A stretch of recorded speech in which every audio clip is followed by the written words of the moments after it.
Hello, and welcome to the next episode of the Comic Coach podcast with me, Em Stroud. And I'm giggling. I have a slightly red face because we've already been giggling because, yes, lovely listeners, lovely viewers of the Comic Coach podcast. It is the first time so far on the length of this pod that I have the same guest come back. So, yes, hello, Fiona Lovely. Hello. Thank you. Thank you for having me back. And why me is the question, M. Stroud? Why me? Why you indeed? Because I think we talked so much on the first one. We only got through the first few questions. Not that either of us are checked. So lovely listeners. I'd love to say that I'm the professional. She's a professional podcaster. She's got a very successful podcast. You've been on guest on many podcasts. You know, she is a pro. She's got the word doctor in front of her name. There's a computer behind her. We can trust her. And she's got a high chair. So we know she's fine. The high chair, by the way, is obviously for kids to sit and eat. It's nothing to do with medical stuff at all. But why you? Because we had such a delicious time and we ran out of time, and you are changing many women's lives through all of your work that you do through menopause and all of that good stuff. So you're impacting countless people. I love how you've suddenly gone very serious. No, yes, I am. Yeah, I'm so serious. I'm listening. I'm a good. Oh, that was her listening face. Everybody, if you want to see a listening face, go back and watch that first bit. If you're listening to this on Spotify, go back onto my YouTube channel and just watch. You have a really good listening face. You don't get to be a doctor unless you're good at listening. Well, no. Can we just rephrase that? You don't get to be a good doctor unless you have a good listening face. Yes, ma'am. Yes, ma'am. Absolutely. Yes, exactly. So people that didn't listen to the first one, obviously they will go back and now listen to this conversation because we are awesome and ace.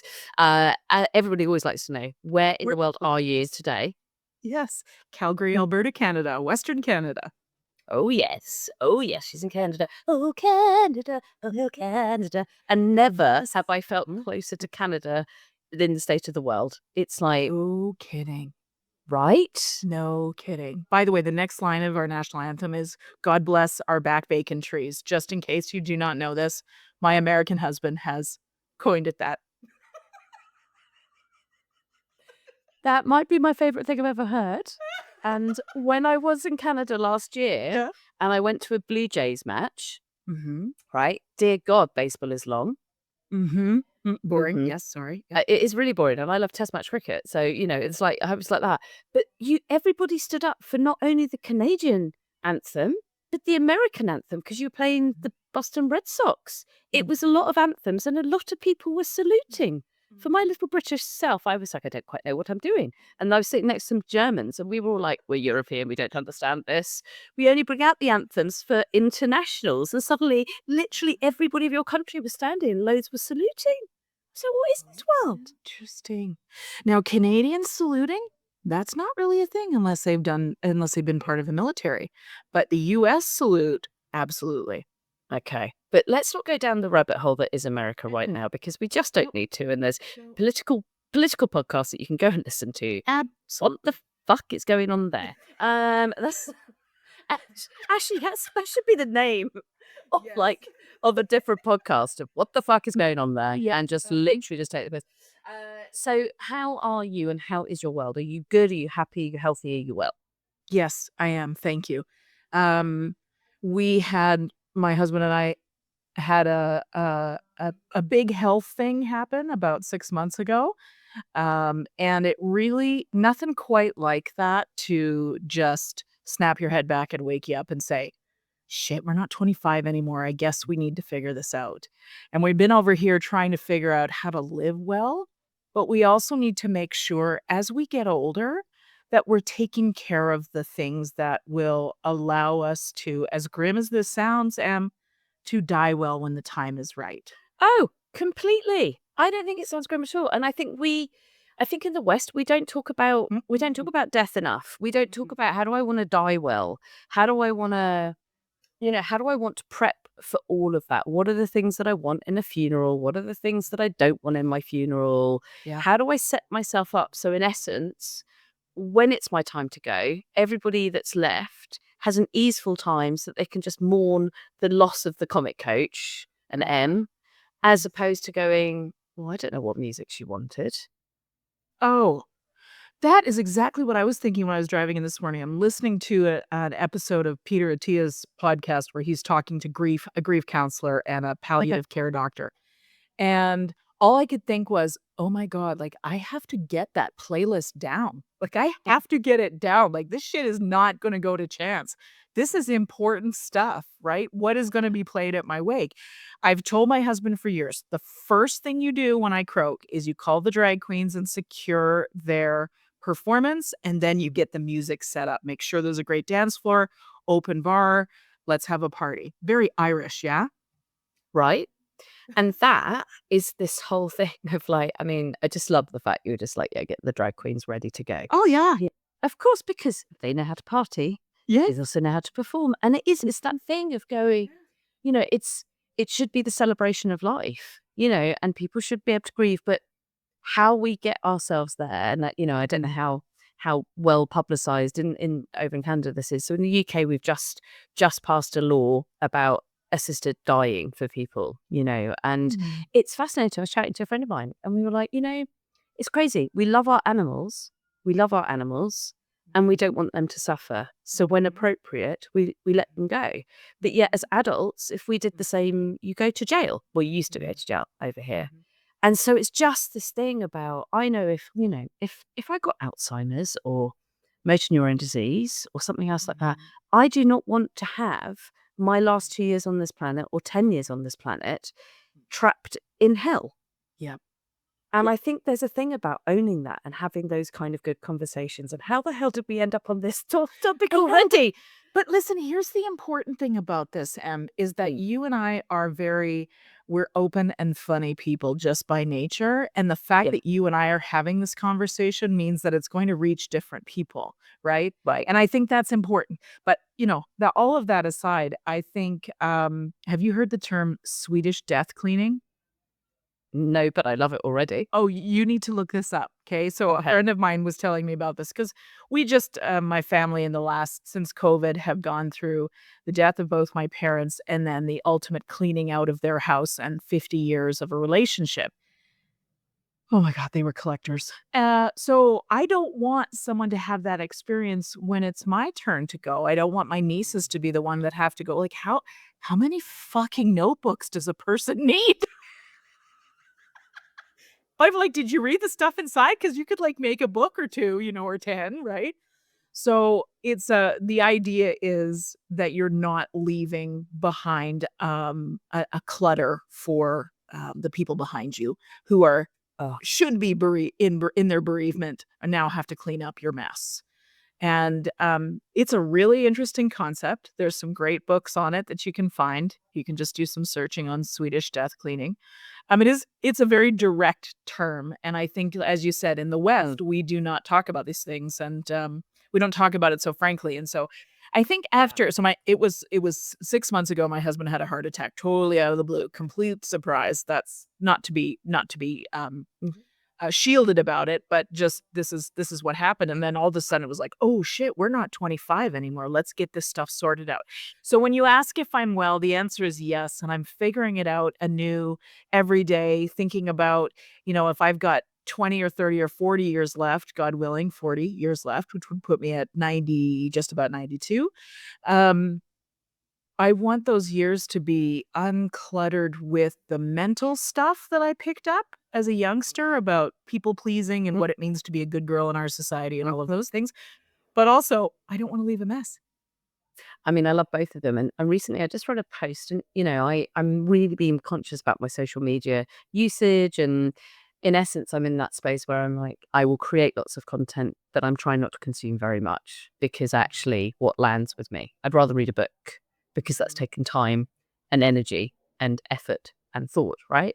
Mm. But I did see this one post and this woman that I know, she met this 100-year-old woman who genuinely, if you'd said she was 65, I would have believed you. She looked amazing, and she was like, "Well, what's the story? What's the story with this woman?" And she said, every night I let myself have either a small glass of whiskey or a small glass of wine because it brings me joy. I don't drink to excess, but I savor it and I love it. Every day I move because all of my friends that didn't move, they're the ones that have died.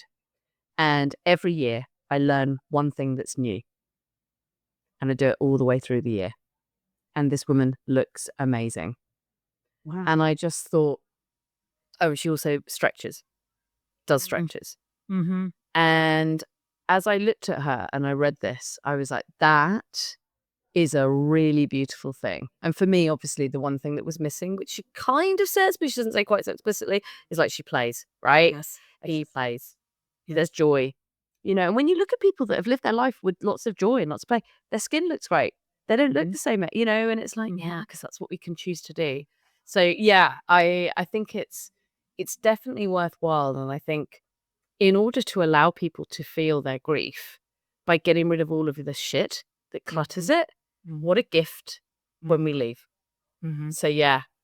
Absolutely. There with you. I'm there with you. Yeah, I mean, we as a family, we threw ourselves into it after my dad passed, but it was also COVID time, so there was all Mm. kinds of grief and like what a shit show that was, right? So I think 5 years on at this point, I know for me, I'm still healing from that. And I suspect there's a whole lot of other people that had something similar happen to them, during that time. It's been a the world is a bit of a shit show, so let's just leave it at that.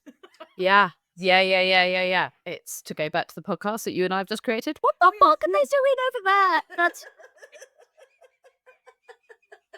and as we all know, like none of us know. It's like there was a picture going around and it was literally like these four men in America that are all white and look very angry, and you're like, those are the people that control the bombs. Those are the people that control the bombs. Holy moly! Do you know they call it the football? Like when they carry around the suitcase that has the nuclear codes? The Secret Service calls it the football. And I said to my husband, I've read way too many like spy novels. Um, but this is what I said to my husband the other day. I was like, did people really vote to have this guy? See, the dog agrees. Give I the mean, Charlie agrees, right? what the hell? He totally does. Yeah. Anyways, it's a strange time we're living in. I had that same thought when I saw those 4 guys. I thought, "Wow, where's the females? Where's the youngsters? Where are the Yeah. educated people? Where are the people that maybe weren't born in America but are very much American?" Like, where are they? Let's hear their voice. I am just holding out that this is categorically the last throw of the patriarch. That's I obsess. Because you know what? I really need them to get the hell out of my uterus. yeah. Oh, but of course, remember it's only women that are in charge of because women create babies by themselves. So obviously nothing to do with any other gender. Moving on. Right. Now, I believe from our vague memory that we did the first 3 questions that I always ask. I'm glad my you guests. remember. So when I say I believe, it is like literally there's a small kernel of kind of vague memory. So so I'm going to ask you the last 3, and if I asked them before, never mind, we'll just do it again. And just to anybody listening who is listening consequentially, listen to the first one, now listen to the second one. Yeah. I have no recollection of what I said. So let's see. This feels like a She's test. had a whole lot of life since then. I mean, trust me, trying to get mine and your diaries together is a challenge, but heroically we've done it. So we have done it. Time zones, people, time zones. Oh, so question number 1, that's question number 4, but we're doing it second time. So in essence, it could be question number 8. No one cares. Right? Get your head through that. What is one action that you've taken in the last year that's really impacted your life? Look at your listening face, listening, thinking. Oh, well, listen, I want to be again pithy. One thing that's really impacted my life in the last year, I stopped being so focused on productivity and started to turn towards peace over productivity. Now, it's a process rather than a destination, but at least I'm aware of it and I can feel myself going into that old pattern of capitalism and what I was taught and how I be a good member of society by keeping calm and carrying on doing the thing I was supposed to do as per the king. So awareness of that, I think has been really, really important for me. And how's it changed you? Has it changed me or how has it changed me? Or How has it changed you? how has it changed me? I look for my own gaze first, Hmm. and then I worry about what thing I have to do for somebody else. Hmm. So in a moment, I can connect with that peace that's inside. I mean, I didn't have to create the peace. The peace is always there. It's just it gets covered up and deconditioned, and we get this people-pleasing thing that, we're taught to do when we're young. And we this is especially true of women. I'm talking about myself now, so I'll just keep it to me. But, I make sure somebody else's comfort is managed before my own. Now, sometimes when I'm in my clinic, that's an important distinction. Mm, I have my boundaries, but people are here for comfort, and so I am going to serve that. mm. But outside of the clinic, I look to please myself first. It's really it's really beautiful that, and that whole idea about peace over productivity, I think is a super important thing. And actually, because from peace, ironically, when you're in that place where you're super grounded and super calm, actually more things emerge anyway, which is the opposite of what we're told. We're told do things, do more things, do more, hurry up, ram your diary, make sure your schedule's completely full. And actually, the more I've slowed down, the more opportunities have appeared. The Ooh. more I do less, Yep. but do less really well, Mhm. the more clarity I have, the calmer I feel. Yep. Therefore, when I show up, the better I am as me. When I'm in service of others. And first and foremost, in order to be in service of others, I have to allow myself to be okay and be in service of me. Mhm. I love You that. know? And I've just started, and regular listeners will know when I say just, so about halfway through now. Did this thing on Insight Timer, which is one of the meditation apps, and of course others are available. And they're doing this thing called the June mid-year reset, which I love. And it's basically a sort of 5 or 6 minute different meditation practice each day. Now I'm not bad at meditating, not as any good or bad, but in terms of my practice, I'm pretty good, but there will be certain chunks of time when I'll just stop and then I'll go, oh, I'm not feeling so good. Oh, it's not meditating. It's that thing. We know that things Mhm. help us, but sometimes we don't always commit to them. So it's like, right, I have to I'm be going to commit. reminded. Yeah, exactly. So I've been doing this every day. And yesterday I did this practice that literally was the epitome of what you're talking about in terms of peace, right? And it was such a simple thing. And it was, in essence, grounding your root chakra. Now, whether you believe in chakras or whatever and all the woo woo stuff, doesn't matter. We all are energetic beings. And I think all of us can agree we have energy. Otherwise, we would be a table and or other items of furniture, right? And in essence, it was very simple. It was sit with your back against a wall with your legs flat out in front of you. And for 5 minutes, just pay attention to how you're sitting and just breathe into basically your coccyx and breathe into that space. Mhm. Mhm. And that peacefulness that came from actually just deeply connecting with the ground Mhm. shifted how I felt. And it was 5 minutes of my life. We should all be taught to do that. Why are we not taught to do this? I'm not Right? sure we'd have listened if I was a kid. I'm not sure I would listen to that, but I love that. What a great, Mm. great practice.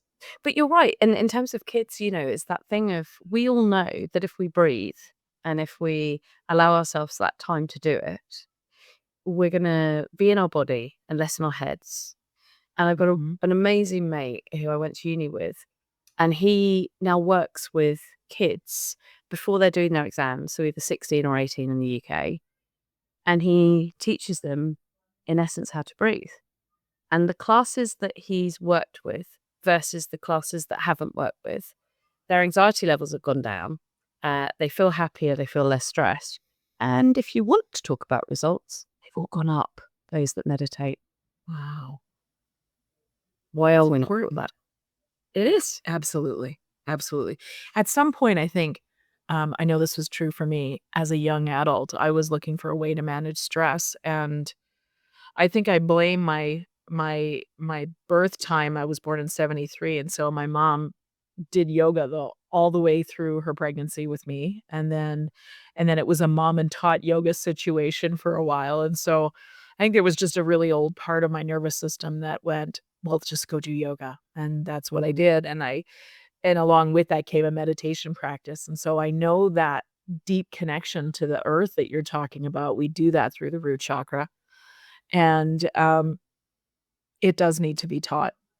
And I will say that the flex for me right now, as I've learned to identify peace versus productivity, is I'm embracing very newly. So let me be clear, there's no expertise here, just curiosity as a woman on her journey, that spaciousness, especially in things like my pantry, my calendar, my closet.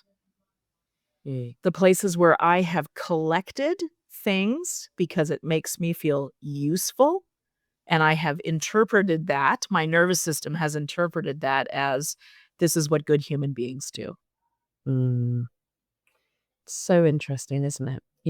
That lightness, I don't think we have to go as, what was that woman called? And she got that Marie Kondo. I don't think we have to go quite as intense as that, but that whole idea. And, I'm not massively into stuff, but I am aware that I collect vinyl and books. They're my two, and trainers. They're my three things. But actually, even those, I think bar music, even those, if I really hand on heart sort of went, I could let go of pretty much all of them and live just as contently with just a really simple, very simple thing. But I don't know if my 30-year-old self would have thought that. Yes, exactly. Exactly. And I think there's that's a maturity thing. I'm working on that right now because I like things. I do. And I learned that from my parents, whose house we had to spend months cleaning out. So, for me, that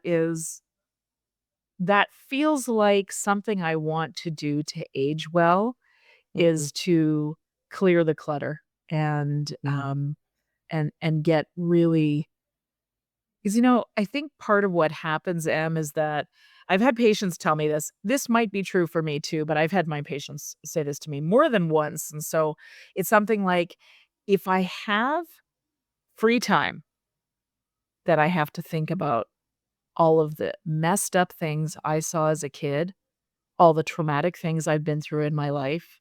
And so I'll just keep it noisy. I don't think that's me, although there's probably a little bit of that, but I think there's a lot of women in particular that will resonate with what I've just said. Yeah, hugely.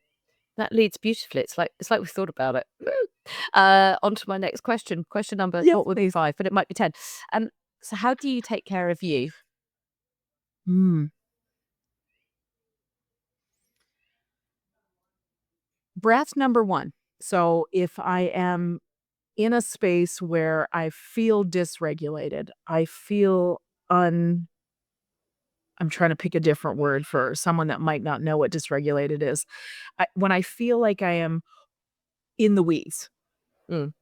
is first thing I do is some breathing, just some deep breathing, and I can add. You have your hand there. I thought you were going to say, first thing I do is blow a whistle. I do a big whistle with my hand. I was like, oh no, sorry. yeah, she's not. No, I wish I had that talent. My grandfather did. He used to be able to do the two. Yeah, my sister can. She could make it so noisy. I'm like, how do you do that? She's like, it's really easy. But I think it is one of those things you either learn as a kid or you don't. Or you I don't did. know whether Yeah. that's true. Yeah. So breathing, back to you.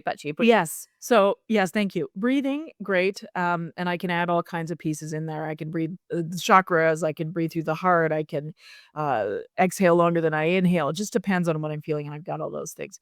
After that, if I can go to my books, I'm happy. So I'm like you. I'm a book collector too. And that's no surprise considering who we know in common that brought us together, right?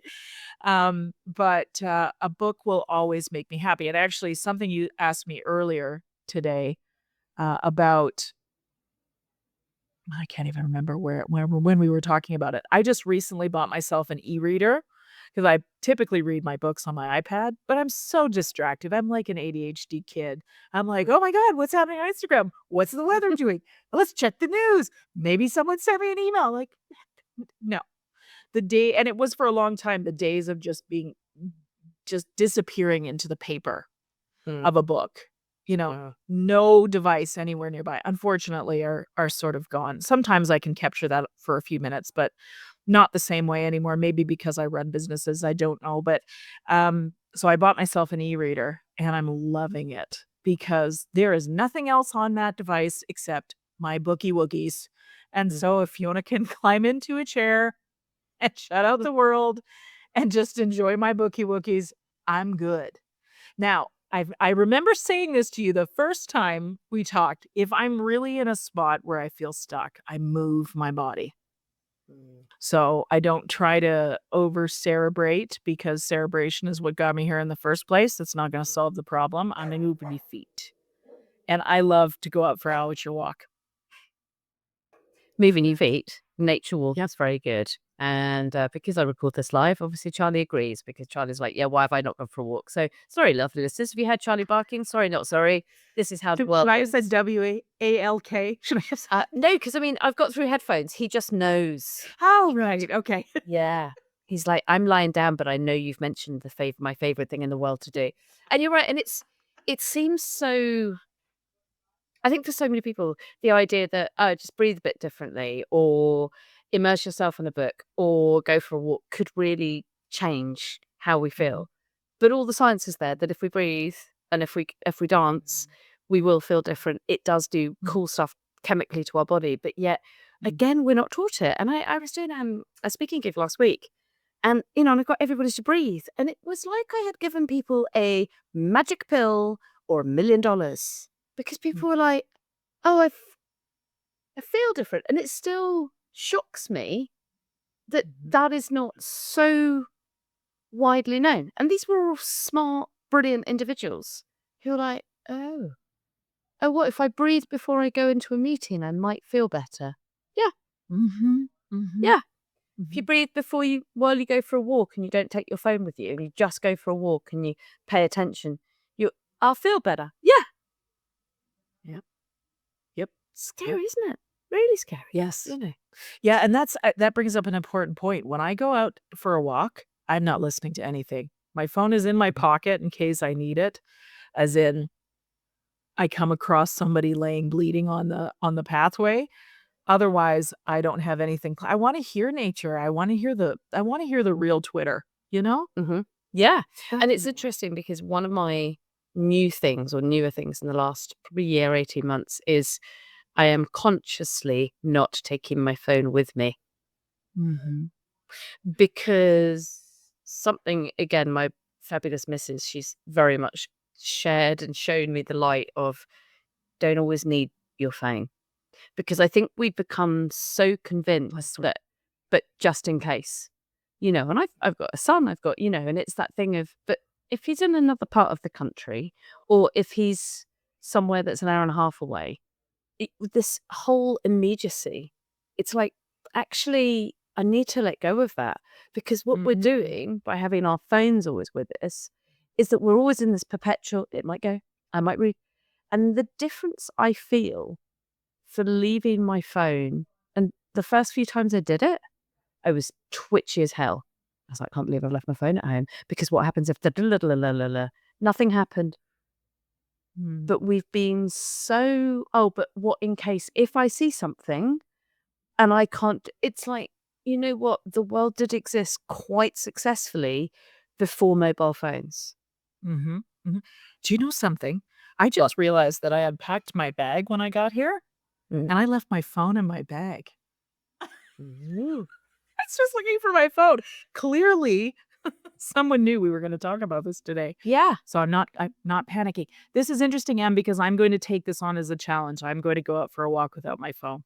Yeah, Okay. and just notice how you feel because even there was some evidence I was reading. Even if you've got your phone, but you've placed it on the other side of your room, our brains are still going, but what's going on our phone? So we have to leave it in another room in our house. Otherwise, we're still actually going, I might go and check on that. I might go and look on that. And it's that thing. And for me to take care of me, having time where I'm not connected so that I can just be, it's Mhm. quite a big gift. Oh boy. Okay, I will take up that challenge. Not that you issued it. Take up that challenge. Anyways. Find out how it is. Next Question number 6. Next time we Final question of the pod. Yes, ma'am. What have you been thinking about in the last couple of days? What's been percolating in your brilliant brain? Yeah.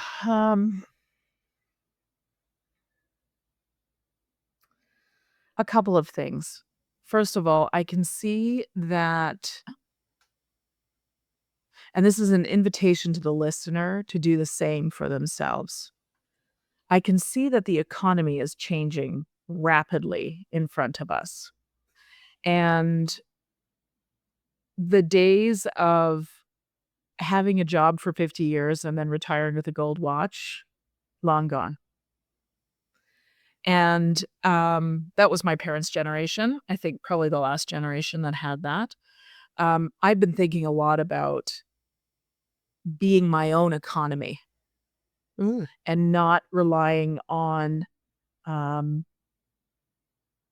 stock market or policy or war or whatever else to be the reason why I thrive or not. And so, and what does that mean? And I think a really big part of that, is exactly what we've just been talking about, is that doesn't mean rush to create more products or courses or podcasts or whatever, that whole productivity thing. I actually think that the call there is, as the CEO of Dr. Fiona Lovely, Inc., my job is to do whatever I can to stay as peaceful as possible. And ask me in a year, does that mean plenty comes with that? I hope so. I hope so. So that's what I've been thinking about. I love that. I really, really do. And I think you're right. I think in a world where so many things are out of our control, actually, and it doesn't matter whether, if you're listening to this, it doesn't matter whether you're an entrepreneur, whether you're a cleaner, whether you're the CEO, or whether you're a student, it doesn't matter what you do. I think it's about how do we take that time to go, as the CEO of our own lives, as our own leader of self, what is it that I am in charge of that can today and maybe a little bit in the future fuel me and my heart with joy and contentment and safety. And I think when we kind of think about that, and peace, to use your word, and I think when we take charge of that, and maybe a lot of it is about shutting down the noise, ironically, as we both talk on a podcast, which is noisy. But again, it's that thing of, who are you letting into your world? Who are you listening to? Who are you watching? All of that. And I think when we really take charge, then suddenly the world can feel a bit more easeful. The world can feel a bit lighter because we're writing our own books. As ever, I could talk to you for hours, and obviously I did, because this is our second one of this that's doing this. Now, I know that everybody watching and listening to this will be like, she is amazing. How can I follow her? How can I find all about her and her work and her peacefulness and her brilliance? So where do people go to find out about you, lovely soul? Yes, thank you for asking. My podcast is called Not Your Mother's Menopause Podcast. By the way, you were my favorite interview of 2024. Thank you very much. Enjoyed our conversation. Me too. Will you come back and share more wisdom? Of course, yes, of course. That's a mutual podcast loving. But yes, of course, I'd love to. I'd love to. All right. So Not Your Mother's Menopause Podcast. Please listen to the episode that Em and I did. I think it was end of 2024, November or something like that. drlovely.com, drlovely.com is my website where sort of all roads lead back to. And I am creating some really fun stuff on TikTok right now. At least it's fun for me. I don't know. People seem to be responding to it. It's at Dr. Fiona Lovely on TikTok and Instagram. Thank you. Awesome. So I'll make sure all those links are on the show notes. I always say I'll make sure they're all there. I won't. It's not me. It's my team. And it's the beautiful thing that I record this on. It's not me. I don't know how to do that. And if it was me, it'd be like, dyslexic says, Droctor. No, that's not how you spell doctor, but it looks right. I'm quite impressed with how I just did that off the top of my head. As ever, it has been a joy. Thank you for sharing your wisdom, your beautiful self and your soul. Thank you for coming on the Comic Coach podcast with me, Em Stroud. You are brilliant. Carry on being your brilliant light, and we shall no doubt chat again soon. Lovely soul. Thank you, Em. Thanks for having me. I love that woman so much. I don't know if you can tell. So much wisdom in what she spoke about. She and I can talk for hours, as you can probably tell. If you are a woman, or if you know a woman who is around menopausal age, listen to her podcast. She has interviewed so many different people. And as you can tell, her whole way of being makes it joyful, and she's insightful and knowledgeable. So if you are anywhere near your menopause, you know people that are perimenopausal or menopausal, that is the podcast that is well worth you listening to. And the thing that really landed with me is that whole idea about peace. I wonder how that landed with you. And it just, as I say it, and part of the wonders about doing this podcast is giving myself that space to actually reflect on what's really working for me. And that not taking my phone on walks, it is really working for me. It is giving me a sense of peace. I don't do it always, of course, but on the times that I do, I feel better. And that's having an impact on me. And as you know, the purpose of this podcast is to share how myself and my brilliant guests are all impacting their own lives and other people and whatever it is that they do. So I really hope that you enjoyed that, because, oh my word, I did. I have some awesome people lined up for the rest of this year. It is such a joy doing this podcast, and I'm so grateful to every single one of you listening and watching this. So if you're loving it, do subscribe, go on my YouTube channel, which is at The Comic Coach. So if you want to watch it, and you can get to see the joy and the wonder on my face when people make me giggle like she does, or of course, just subscribe on whatever other platform you listen to. That's the enemy asking subscribe. Do go and be splendid, and do make sure that you go create awesome impact, and make sure that you laugh a bit, think a bit with kindness and play. All right, we'll catch up next week. Cheers for now. Bye.